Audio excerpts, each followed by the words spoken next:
26 अप्रैल को कराची की मार्केटें मामूल के मुताबिक खुली रहेंगी। ताजर बरादरी का मुतफिका फैसला। कराची सिंध ताजर इत्तेहाद के ज़ेर-ए-तमाम एक अहम मशावरती इजलास मुनक्किद हुआ, जिसमें शहर भर की मुख्तलिफ मार्केटों, ताजर अंजुमनों और तंजीमों के नुमाइंदगान ने बड़ी तादाद में शिरकत की। इजलास की सदारत चेयरमैन कराची सिंध ताजर इत्तेहाद शेख हबीब ने की। इजलास में जिन नुमाया कायदीन ने शिरकत की, उनमें आलम शेख, फ़हीम नूरी, मनहाज गुलफाम, हकीम शाह, अब्दुल्ला शारी, आसिफ गुलफाम, जावेद शम्स अलियास मेमन, जमील पराचा, इस्माइल लाल पोरिया, अब्दुर्रहमान, जाहिद अमीन, शरीफ मेमन, शाकिर फैंसी, बच्चू भाई, यूसुफ पाकिस्तानी, कैसर मंसूर शेख, शबीर अहमद, सैयद हामिद अली, फरजान अहमद सिद्दीकी, नौमान शम्स शामिल थे, जबकि दीगर अहम ताज नुमाइंदे भी मौजूद थे। तमाम कायदीन ने तफसीली मुशावरत के बाद मुतफिका तौर पर फैसला किया कि कराची की तमाम मार्केटें 26 अप्रैल का मामूल के मुताबिक खुली रहेंगी। इस फैसले के दौरान बाहमी एहतराम, यकजहती और शहर के कारोबारी मफाद को मुकदम रखते हुए ताजर बरादरी ने इत्तेहाद का अमली मुजाहरा किया।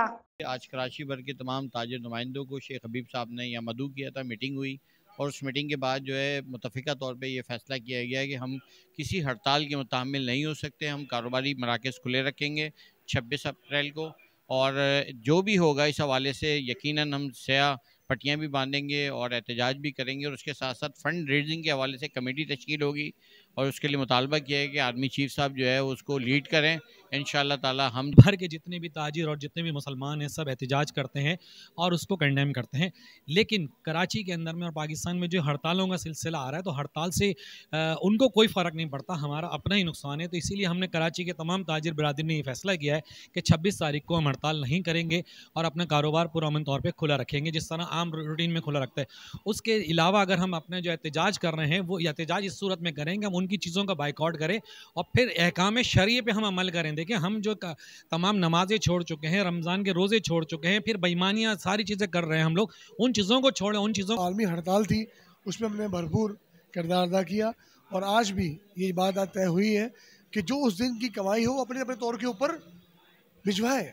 वैसे भी लोग मुखिर आज़ाद पैसे भिजवा रहे हैं और जो भी चीज़ें इनकी हैं उसका बाइकआउट करना चाहिए और बाइकआउट के हक में है कि भाई इनके खिलाफ आया हम हड़ताल करके अपने मुल्क को कमज़ोर कर रहे हैं। आज ये एक सियासी हड़ताल बोल रही है, कल दूसरी बोलेगी सियासत। हम किसका साथ दें, किसका साथ ना दें?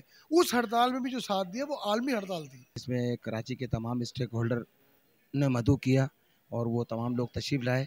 उनकी बाहमी रजामंदी से जो भी तय पाया, आप उस वक्त मौजूद थे और सबकी मुश्तरका राय के बाद ये एलानिया जारी किया गया कि भाई 26 तारीख को मार्केटें खुलेंगी, क्योंकि कराची के जो स्टेक होल्डर हैं उन्होंने फ़र्दन अपने बयानात के अंदर उन्होंने कहा कि हड़ताल इसका हल नहीं है, गज़ा का हड़ताल बंद करने का इसका हल नहीं है, इससे माशी बहरान भी पैदा होगा।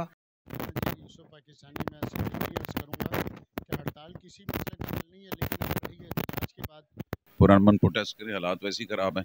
और दूसरा आप अभी भी देख लें, सिंध के 6 कैनाल्स की वजह से पूरी रोड्स बंद हैं, कंटेनर वो चीज़ बंद है, तो अभी उसकी ज़रूरत नहीं है। और फिर किसी भी पॉलिटिकल पार्टी के कहने पे तो ताजर नहीं ना जाते। तमाम लोग कराची के स्टेक होल्डर अल्हम्दुलिल्लाह मौजूद हैं, तो मैं तमाम ताजिर बिरादरी का तमाम स्टेक होल्डर का, कराची के जो मैं स्टेक होल्डर है कराची के, वो अल्हम्दुलिल्लाह इस टेबल पे मौजूद है। मैं इन तमाम लोगों का तहे दिल से शुक्रिया अदा करता हूँ और मैंने इनसे ये वादा किया था पिछले एक हफ्ते से कि जो कराची का ताजिर चाहेगा, जो कराची की बिजनेस कम्युनिटी चाहेगी, हम उसी को इसमें हड़ताल का 26 तारीख हड़ताल का रिजल्ट कर दिया है। बाज़ार तमाम मार्केटें खुलेंगी, हबीब शेख के कहने से तमाम मार्केटें खुलेंगी, छोटी बड़ी कोई भी मार्केट खुलेगी। और हड़ताल करने से कोई मकसद है ही नहीं है। आप यकीन माने, जो फ़लस्तीन की हालत इतनी बुरी हो गई है, इससे हड़ताल करने से रुक जाएगा? 2.5 लाख बच्चे शहीद हो गए, 2.5 लाख बच्चे, कोई भी नहीं बोला। 57 मुल्क सत्तू पी के सो रहे हुए, मुल्क की हालत ख़राब कर, तबाह व बर्बाद कर दिया।